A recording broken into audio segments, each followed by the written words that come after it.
লুনালোরিয়া এক স্বপ্নের জগৎ, যেখানে মেঘেরা বেলুনের মতো ভাসে আর গাছেরা ঘুমপাড়ানি গান গেয়ে শোনায়।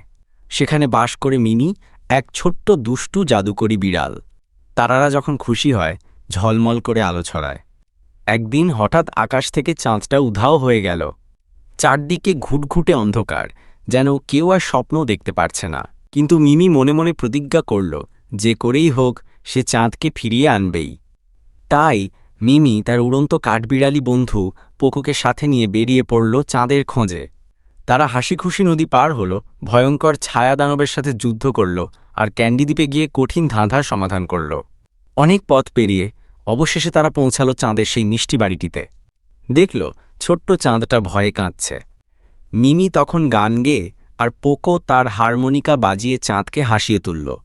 চাঁদ আবার আলো ছড়ালো, আকাশ আবার রঙিন হয়ে উঠল, আর লুনালোরিয়ার গ্রামে শুরু হলো আনন্দ নৃত্য।